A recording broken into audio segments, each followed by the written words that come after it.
Assalamualaikum warahmatullahi wabarakatuh. Saya akan membacakan buku yang berjudul Perjalanan Menuju Hidayah. Masa mendatang. Besok semua jiwa akan diminta pertanggungjawaban atas perbuatannya. Semua orang akan menunai apa yang selama ini ditanamnya.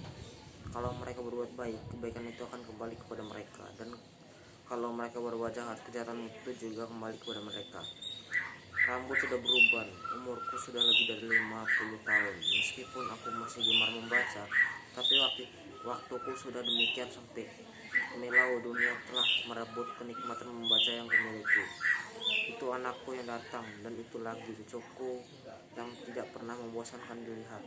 Kehidupan berjalan sebagaimana yang aku harapkan, tidak dikeruhkan oleh suatu apapun. Tibalah akhir hari Kamis. Setelah satu hari yang panjang, penuh dengan kunjungan dan bersukaria, aku meninggalkan anak-anak dan cucu-cucuku. Hati kecilku berteriak, sungguh mengherankan dunia ini. Ada pertemuan, ada perpisahan. Semuanya akan pergi, meninggalkan atau ditinggalkan.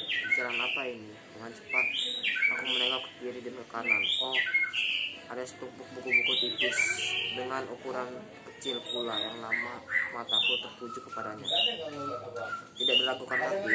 Pasti putriku yang paling bungsu telah meletakkannya di sini. Dia selalu menghadiahkan padaku dari waktu ke waktu dan menganjurkanku untuk membacanya. Zikir pagi dan petang, buku bekal muslim sehari-hari. Apalagi yang lain, ada sebuah buku kecil, tidak lebih dari 4 lembar. Hanya membutuhkan tidak lebih dari 4 menit membacanya. Aku segera mengambilnya dan segera pula aku menamatkan bacaannya.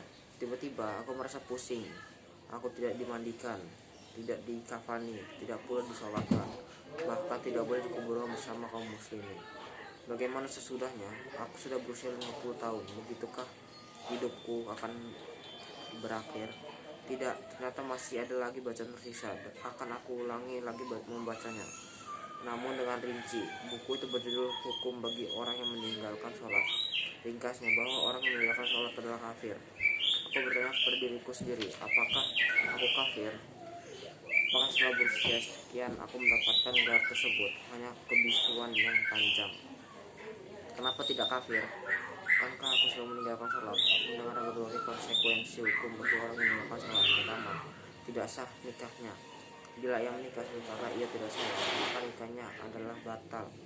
Istri tidak halal baginya. Yang kedua, bila ia meninggalkan sholat setelah menikah, maka nikahnya dibatalkan, difasak, dan si istri sudah tidak halal lagi baginya. Yang ketiga, orang yang meninggalkan sholat itu bila menyembelih hewan, sembelihannya tidak boleh dimakan. Kenapa? Karena sembelihan itu haram. Padahal bila disembelih oleh orang Yahudi atau Nasrani, sembelihannya boleh dimakan. Yang keempat, tidak dibolehkan masuk Mekah atau batasan al-Haram. Yang kelima, bila salah seorang kerabatnya meninggal dunia, ia tidak memiliki hak warisan. Yang keenam, bila meninggal ia tidak boleh dimandikan, dikafani dan disolatkan, juga tidak boleh dikuburkan bersama kaum muslimin. Lalu apa yang dilakukan dengan mayatnya? Digotong ke tengah padang pasir, dibuatkan lubang, lalu dikuburkan bersama pakaiannya, karena ia tidak memiliki kehormatan. Oleh sebab itu, tidak halal bagi seseorang yang diantara anggota keluarganya ada yang meninggal, sementara ia tahu bahwa orang yang meninggal itu tidak sholat, lalu menyerahkannya kepada kaum muslimin untuk disolatkan. Aku bagaikan hidup di alam mimpi.